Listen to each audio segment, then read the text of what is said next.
The second Sydney round of the season traditionally draws a very big crowd, whatever the conditions, but with such a close contest for the championship, this round has generated enormous interest here, and the conditions are quite good. Let's look at the main numbers today. Two 140-kilometre races, 54 laps each of Oran Park for round 8. These are very important numbers right now. The pit window between laps 20 and 30. More on that in just a moment. And the pit stop, of course, is for tyres. The weather forecast, well, this is an interesting one. They reckon showers easing, but we're on the outskirts of Sydney here, so it may not really apply. That's a Sydney forecast. It could be coastal only, but there's plenty of wind. Temperature not too bad for this time of the day. The Munro Pole Award went to Mark Skate for the third time this season, and in fact, it's an all HRT front row. He's only had the one race win, though, certainly not a round victory. He has to turn it around. Here's the top 10. Great performances from Simon Wills, Jason Richards, and indeed Paul Morris. They've been consistently fast all weekend, but you'll notice also the Stone Brothers cars and the Kmart cars, both drivers in the top 10 shootout.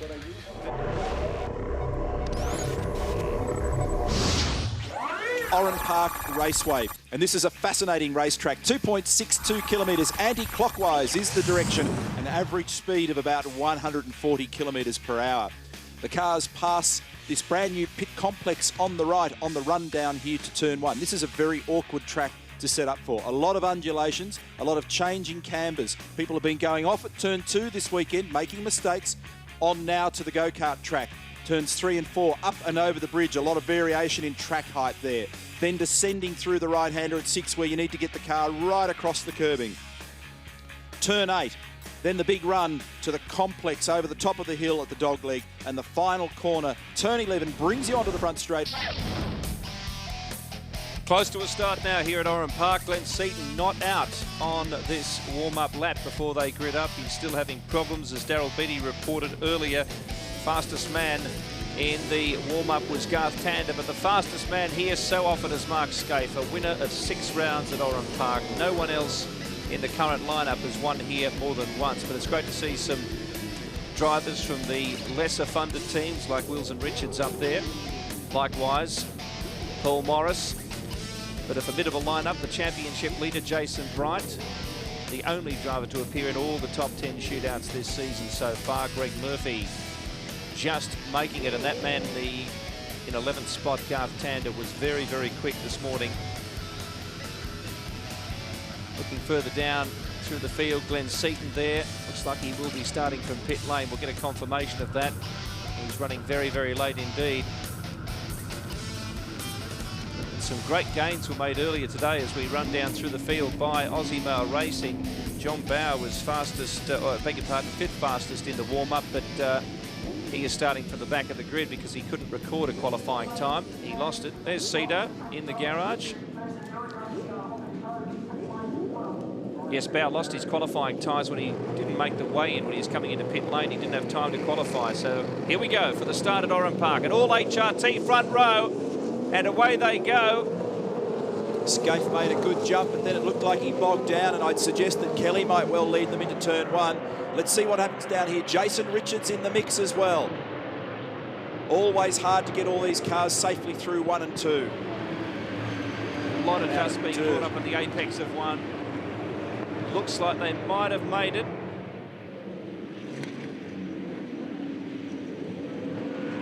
Kelly it is. Skaife. Look at the traffic jam at turn 3. They will be 3 to 4 wide in places there. Great start from Jason Richards. Nose to tail banging into each other here at 4 across the bump. Kelly starting to open up a margin now on the run to turn 6. Kelly, then Skaife. Jason Richards, excellent start for him. Damage on the left rear for one of the 888 cars. Yeah, it looked like tyre rubbing there, causing all that smoke. Ambrose has made a good start. Up the hill Simon now. Wills in there as well. In fact, Wilson's pretty threatening at the moment, so a good strong start for him. Max Wilson it is with the damage on the left rear guard on his car, so someone's given it a little rub. Ending lap number 1 of this 54-lap encounter with a compulsory pit stop between laps 20 and 30 for tyres only. There goes Ambrose looking down the inside into 1.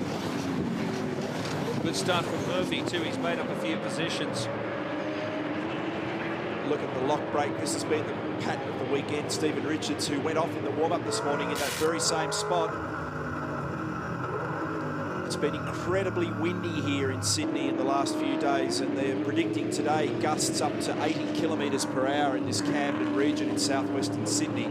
And as you can see with these pics, it is astonishingly dry here, unbelievably dry and dusty. So as a consequence, the road has been quite dirty all weekend.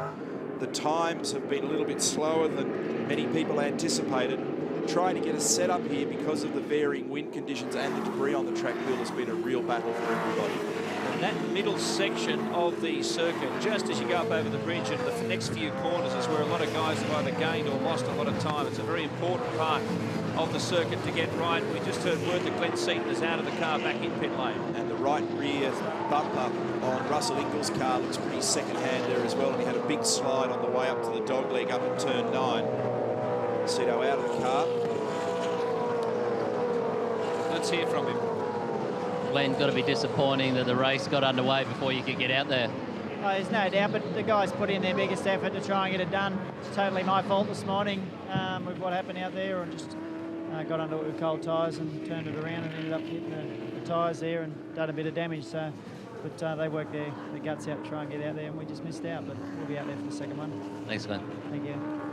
A pretty disappointing outcome for him, and you know, frustrating for a guy with as much experience and as many kilometres under his belt as Glenn. It does happen from time to time. You just get trapped when these tyres are cold on a low grip circuit on a cold day, and it's very cold. It's very cold here this morning.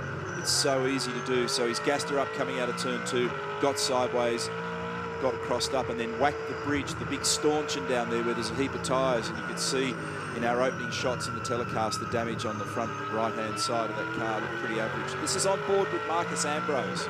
He had the best first sector in the shootout, but it all went astray for him in that middle section of the circuit.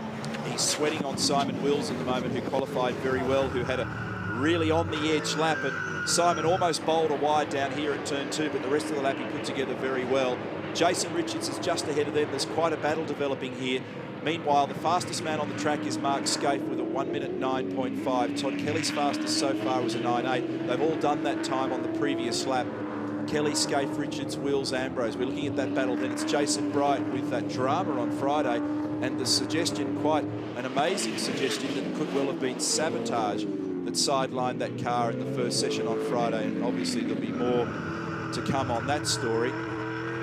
Greg Murphy, Paul Morris. Morris has dropped a little bit of ground in the opening couple of laps, and then Rick Kelly, Russell Ingall, Garth Panda. Look at the way you've got to work the car around this track, Billy. And how light the inside gets, and the change in the conformation of the tyre on the rim too. You think it's doing a lot of damage when they go over some of those ripple strips, but the car's so light the tyres are barely touching them in some cases. Race Controls had a long, hard look at the guard on this car to see whether or not there's any problem, and they have considered black flagging it, but they've decided for the time being to let it go. They believe that there's no danger with that car. There's the sister car, Paul Radisich. A lot of battles up and down the field here. One of the issues at Oran Park is the way in which you must manage your tyres here. Obviously, with the number of left-handers on this track, it's the right rear that works and gets very stressed here. And right about now, if you didn't start your pressures right, as Bright makes a move on Jason Richards. In fact, they've all started to give Jason a bit of a short back and sides now, because Ambrose is up there as well. If you haven't got your car set up right, you haven't got your pressures right here, tyres will go away on you, and then it becomes a pretty long day in the cockpit. Let's go back down to pit lane with Greg Rust.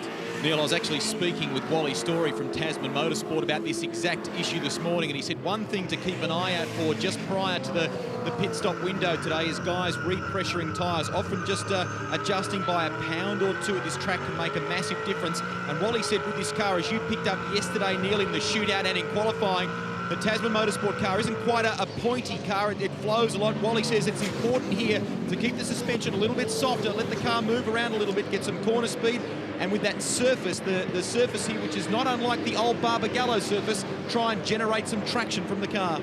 The old boy rang earlier in the week, and he was pondering the performance of his car, and he wasn't sure whether it would have enough performance out here this weekend, but obviously it's not going too badly, so Congratulations to the Tasman team, are doing pretty well so far. Although under siege at the moment because Simon Wills, his former teammate, snuck through. Ambrose used that opportunity to make a gain, and then at the next corner, Jason Bright was positioned to be able to do the very same thing here at turn 4. That's what happens when you end up one out, one wide, and the rest of the mob will go through on you. Now Skaife's closing slowly on his teammate. Yes, this is a very interesting battle, but these guys have built a 3.5-second lead. Todd, the rest of the pack could be more after they cross the start-finish line again. Mark got past James Richards, so no. Todd had the rear brakes just locked a little bit on the way into the final corner, then into turn 11. His car doesn't look quite as happy on the track at the moment as Mark's car. You can even see there through turns 1 and 2, Mark was able to make good ground. His car looks a little more stable, so there could be tiny refining differences in the setup of those cars. Each driver with his own engineer, with his own preferences, sometimes departing from the other car's setup. And sometimes it can even be quite line-specific. In fact, they may even be precisely the same on the setup sheets, Billy, but depending on where you position the car and the way in which you drive it, the inputs to the car can have an appreciable difference from the outside when you look at the cars and you look at the way they behave. You get in with 2 different drivers, and it's astonishing how different men work at the task, and their feet work, and their footwork, I should say, and their handwork. This is the battle between Rick Kelly and Russell Ingall. These guys are battling for 9th and 10th at the moment. These guys are in the mid-10s, whereas the lead cars are still in the high 9s. The HRT cars just now putting in times that are about the same as the couple behind them. Simon Wills has not made any headway. It's still about 3.6 seconds, the gap between the top 2 and the next slot, but then it's quite a sandwich there. Ambrose trying to find a way past Wills, and likewise Jason Bright. That car of Rick Kelly's really rocking as it deals with the bumps and the ripple strip on the inside at turn 1. Got quite a diagonal rock through the car. You can see it from that shot. A lot of pressure in this field at the moment. A lot of drivers wheeling and dealing for their contracts for 2005 and beyond, trying to either hold their seat or impress somebody to grab another seat.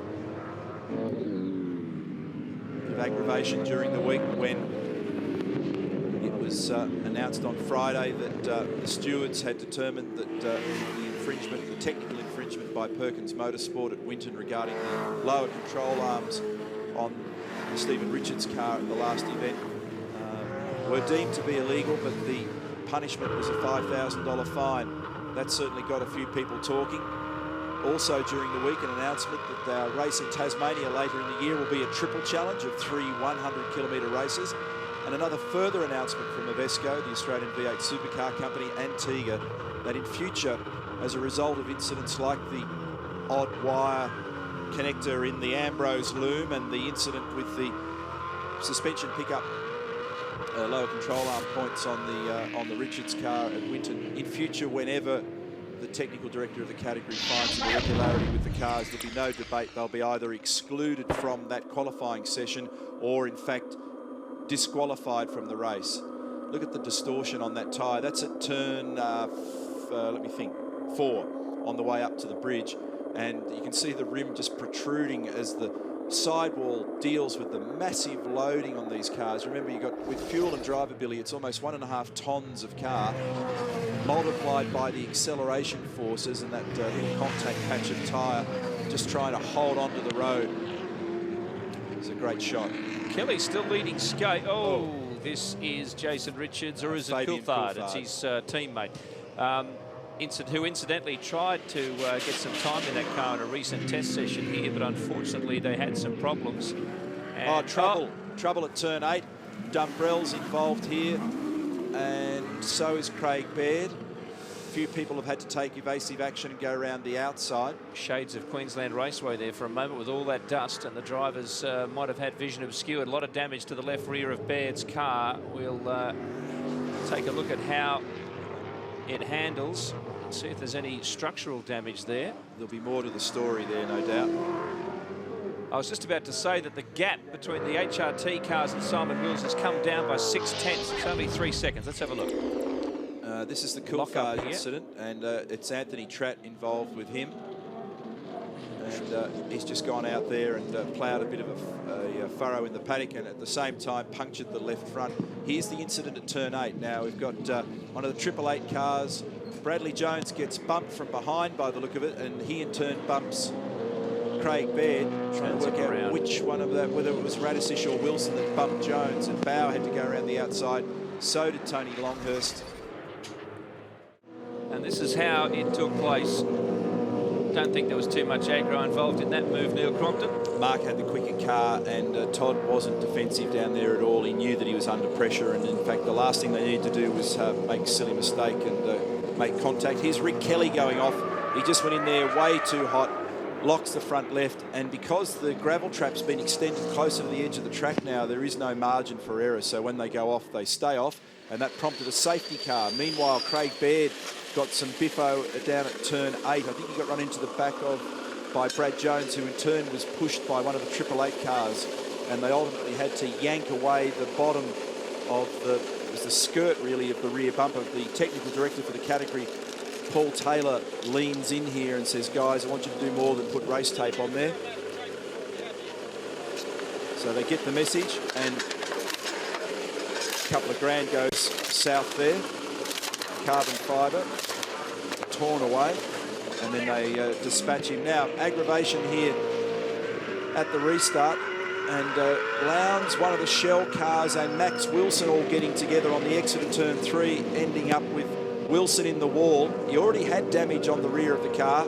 Well, he's now done a bigger job on the rear of it, and we are now back with the race leader, Mark Scaife, lap 21, and the pit window's actually open now in a different window. Oh, gee, a lot of people are doing big damage on the front left down there, Billy. Savage lock up there with, I think, Garth Tander's car, Greg Rust. Neil, more than a bit of chat on the radio there before from Matthew Crawford to his driver, Todd Kelly, just about the pace from Simon Will's car. Been a good day so far for Team Dynamic.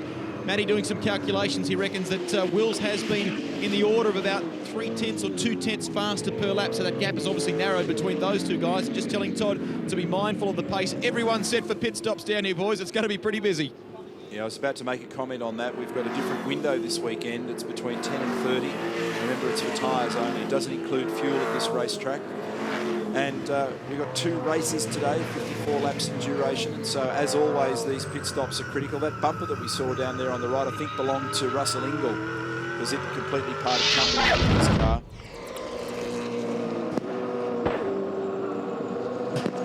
Here's another look. And there is the offending article. It's one of the WPS cars. I may have said before lap 10 to 30. If I did, then I'm a goose, because it's definitely 20 to 30. So the cars are now in. Oh, look at this queue. This is going to be very entertaining. Jason Richards peels off. They're one of the first garages, Tasman. But of course, the front runners in the championship are further down. There's Todd Kelly coming in. Marcus Ambrose. There's Garth Tander. Darryl. Yeah, Billy, Todd Kelly's in, like you said. There's a roll centre adjustment on that car with Todd Kelly. Ambrose is right in behind him. There's going to be a battle here, but Todd, HRT, great stop, gets back out in front of Ambrose. There is potentially going to be an issue here, guys, because one of the crew members for Gary Rogers' team gave Garth Tander the go, and as Tander departed, congestion an issue here for Brad Jones too. He can't get out beside Max Wilson's car. The point about Tander was, as he tried to go, passing him in pit lane already, he was ahead of him, was Jason Richards. So I would assume, just from what I saw, guys, that Richards would probably have had the right of way. That may be an issue for Tander. The carbon fibre sitting in the middle of the circuit there too, before the exit to pit lane. Pretty close to the line. There's a lot of damage on the back of that car. It's pretty ugly. There is a lot of work to go in there for the 888 team. We can't send it. We have to clear the rear glass. We have to clear the rear glass. Cannot send it. Well, you just heard it from the crew. They can't let it go out yet. Single pit boom for these 2-car teams, so they're bringing their cars in 1 lap apart. For SBR, it was Ambrose, and then Ingall, and Darrell's on the spot. Yes, Neil, watching Ingall come down. No adjustments to this car. Normally this team adjusting the car on the run. Wheels on, a little slow on the front right. Go. All clear. No bad stop. All right, you clear to move straight up the track, mate. All of the key teams are doing such a great job handling their cars now. Ambrose is putting pressure on the back of Kelly. Scaife and Bright yet to come in. These are the two guys who have made their pit stops. Scaife's going to make his stop this lap, and he's going to have a very clear bit of road, I imagine. He had a 4.2 second margin over Jason Bright the last time they tripped the computer. Scaife coming in now. And he's coming in, and he'll come into a relatively clear pit lane, which was precisely the aim of the game there.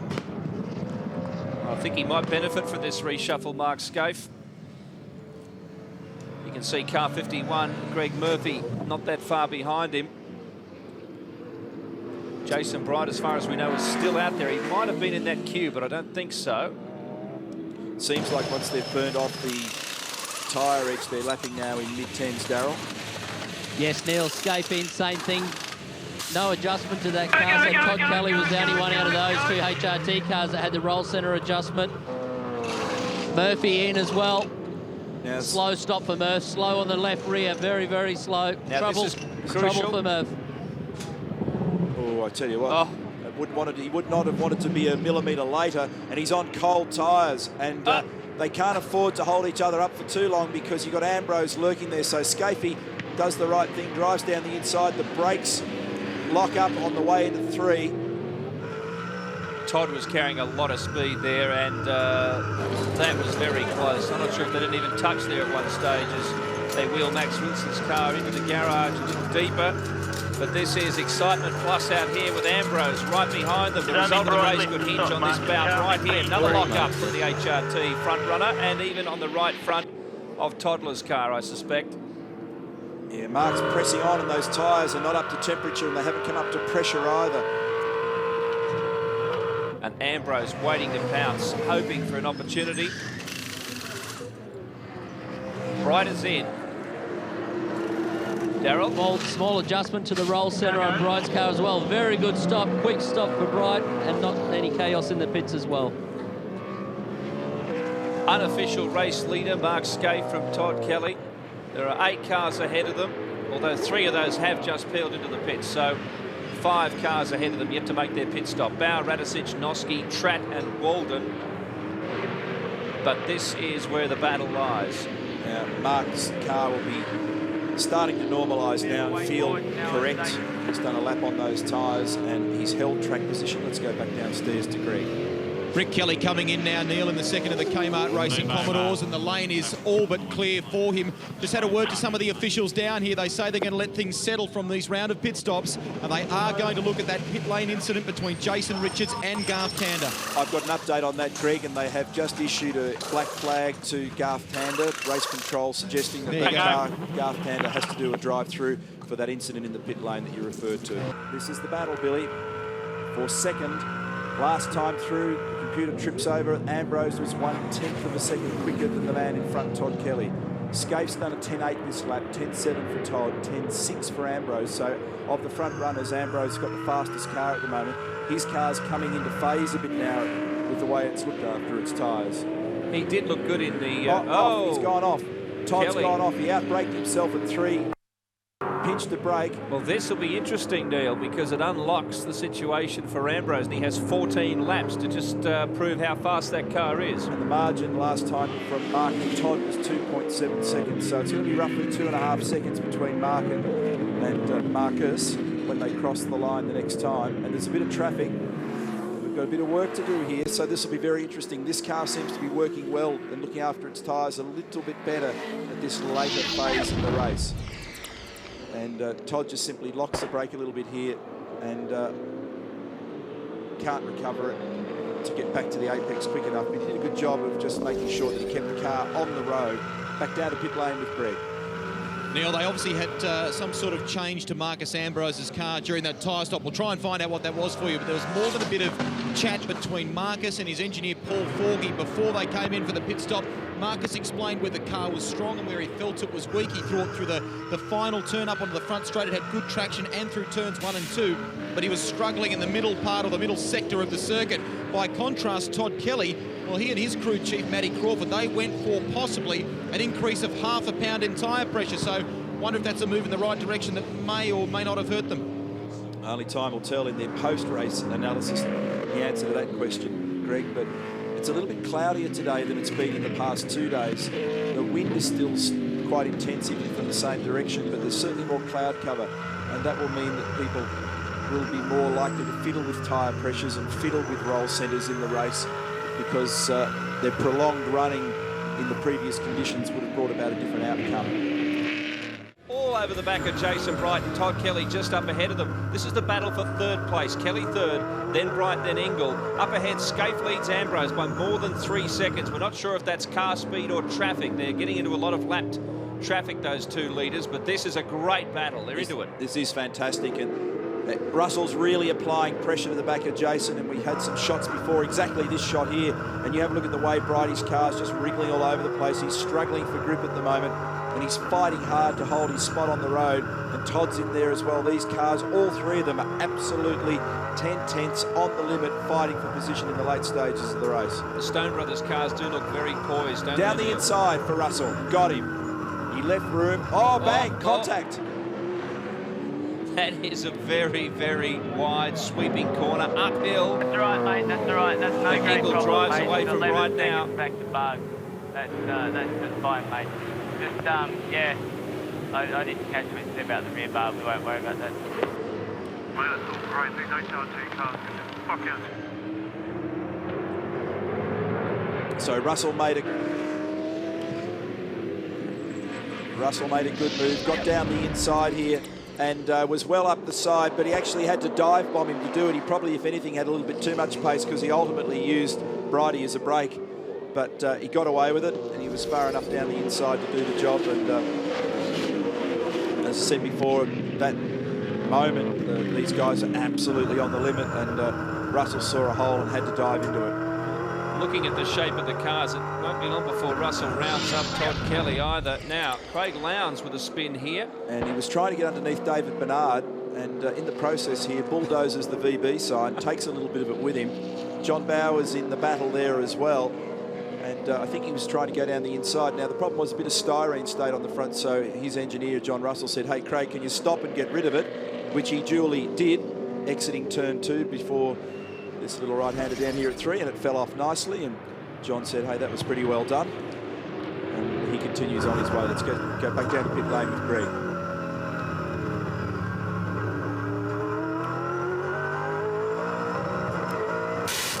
Looks like we've got some problems getting down there to Rusty at the moment. We'll come back to him, because Russell Ingall is getting closer to the back of Todd Kelly. He's going to get him, I think, Bill, because he's got substantially more speed. Meantime, 3.3 seconds is the margin, Scaife to Ambrose. And Scaife will come away from this race with the fastest lap in the race at a 9.5. Sorry, Bill. No, I was just going to say, these guys are 10.5 seconds behind that front-running battle. So Todd Kelly has kept a lot of cars, except Marcus, off the back of Mark Scaife. And Russell now is free, but he has a lot of time to make up in 4 laps. Oh, and Bright goes through as well. So Jason there, very watchful for the opening. He obviously anticipated Russell would be pouncing on Todd, and he took his chance. He did that earlier in the race too. 11.3 this time through for Mark Scaife. 10.9 for Marcus Ambrose, so he's peeling 0.4 of a second out in that lap, and the margin is 2.8. You see him whack the wall there? Russell used every inch and more there. Right, 4 laps to go. Scaife, Ambrose, Ingall, Bright, Kelly is the new order. Bargwana 6th, then Jason Richards, Tasman Motorsport, good job in 7th. Cam McConville, the last round winner, is 8th. Paul Wheel 9th. And Stephen Richards, a quiet day so far for him in 10th. They'll need to somehow smarten that car up if it's going to get in touch with these guys. Race leader Mark Scaife, 2.8 seconds the margin, and lap traffic between him and Marcus Ambrose. Darryl. Well, Max, the car's obviously had a lot of damage from the incident. Can you tell us what happened? After the restart, after the first pace car, I was on turn 3. Coming out of turn 3, I think Stephen Johnson just crashed on my left rear and just spun me around, and I hit it backwards into the wall, and which is really a shame. It's quite a bit of damage, and the guys are working really hard to make the car ready for the next race. So we'll see if we can do it. Thanks, Max. No worries, bye. Thanks.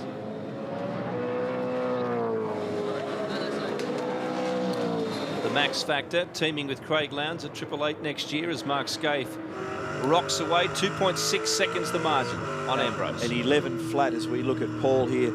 11 flat for Scaife, 10.92 for Marcus Ambrose, 11.2 for Russell Ingall, 11.1 for Jason Bright.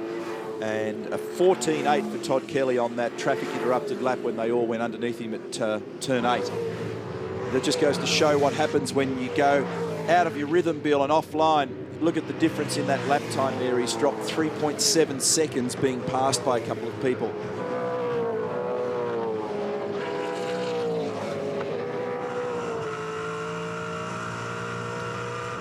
The front view from the Paul Radisich car at turn 1. And Paul at the moment is in 14th position, just ahead of David Bernard, right behind Paul Morris. That's Morris in the foreground with the silver bumper you can see in the distance in the Sirame entry. Morris. Very quick on Friday and qualified brilliantly yesterday. Seemed to lose out in the scuffle in the first few corners and hasn't recovered from it. And same can be said for Jason Richards as well. That was a similar problem. He's back in 7th. It's not a bad result for him or the team, mind you, but from where he qualified, he sort of was shuffled back in the order early. Incidentally, Radisic's 14th is not too bad, but you consider he qualified 24th, so gains made there, and he can fight a bit further up the field when they resume racing in the second event this afternoon. Skaife's margin, 2.69, but it's a 13-second gap from Ambrose to Ingle. Ingle's still trying to hold off Jason Bright. And we're looking at the moment at Jason Bargwanna, one of the drives of the day, with a clutch of cars behind him.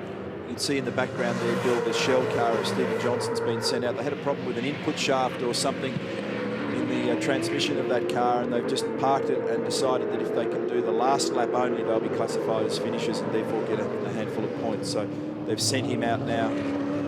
He's the race leader, Mark Scaife. One more corner to run for the HRT car, and this will be a welcome checkered flag for him because he's managed to stitch one together in a tough year. Well done, Mark Scaife. Well done, guys. That's his second race win for the season.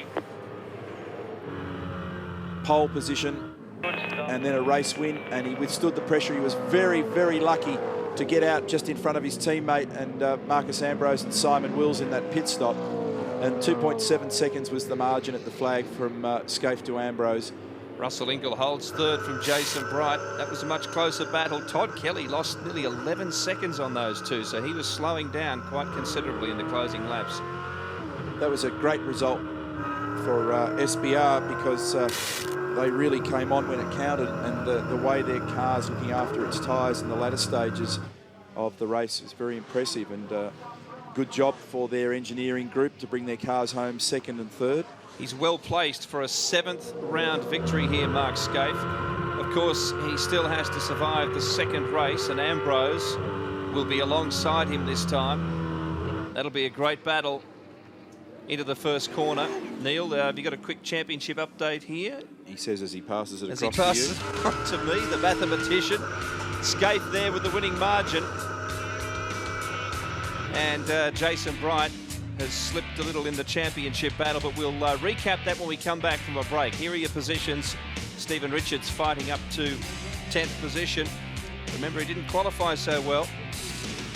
Further back down the order, Greg Murphy slipping out of the top 10 where he started the day, but Rick Kelly, his teammate, fared a lot worse than that.